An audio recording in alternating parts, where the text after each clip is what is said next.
Hey everybody, Mondays with Martha. It's Monday, August 18th. School is starting. In fact, I think today is the first day in Myrtle Beach for school, which is great. Not so good for, I guess, the students, but it's really good for parents. I know, I remember the feeling, totally remember the feeling. Anyway, this week we watched a presentation by Brian Buffini, which is the coaching company that I'm a member of, and that's how I get a lot of my referrals throughout the country, and I'm able to give referrals to people. If you have people in other parts of the country, I use my Buffini network to get referrals for other people. And during this week, Brian Buffini did his bold predictions for the remainder of this year, which is, and I'm going to read some of this to you because there's a lot to untangle.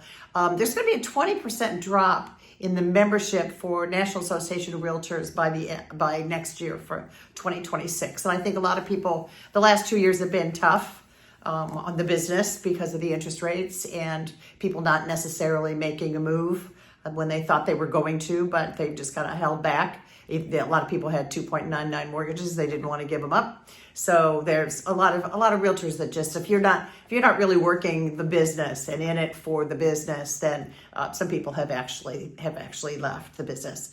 Anyway, the prediction is for existing home sales to go up 3% by the end of 2025. New homes up 5% by the end of 2025. The median sales price is going to be up 1% by the end of 2025. So not a huge appreciation right now at this moment. But mortgage rates are probably going to hover between 6.25% and 6.5%, which is good. Just remember, keep it in perspective, everybody. The average interest rate for 30 years was 8%. So and I had a 14%. I've told this story before. I had a 14, I refied to 9.5, and I was a happy person. So there you go.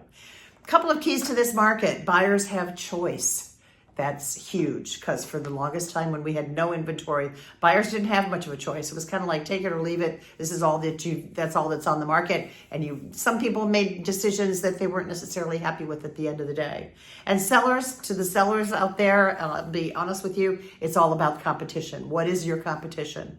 An overpriced home is going to sell the correctly priced homes more. They're going to sit longer. So overpricing, just be careful when you're thinking about what you think the market is versus what the market is actually telling us. So think all about that. I do have a lot of lenders that I can refer people to. So if you know anybody that needs to make that move, one of the things that Brian had said is that you as buyers need to get ready. Because when interest rates start to really drop, which they will probably within the next year, everything is going to pop, and it's going to pop fast. So I'm kind of telling all of my buyers, any buyers out there, get pre-approved. Not only get all the way up to where you've submitted your financials, even if you have to update them when we get to that point, that's fine. Submit everything to a lender that you that you want to work with, and get all that together so that when the time is right and the right house comes along, boom, you're ready to go.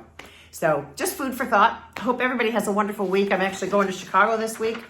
Take Erin. She's got a doctor's appointment. So I'm heading to Chicago on Wednesday, back on Sunday night.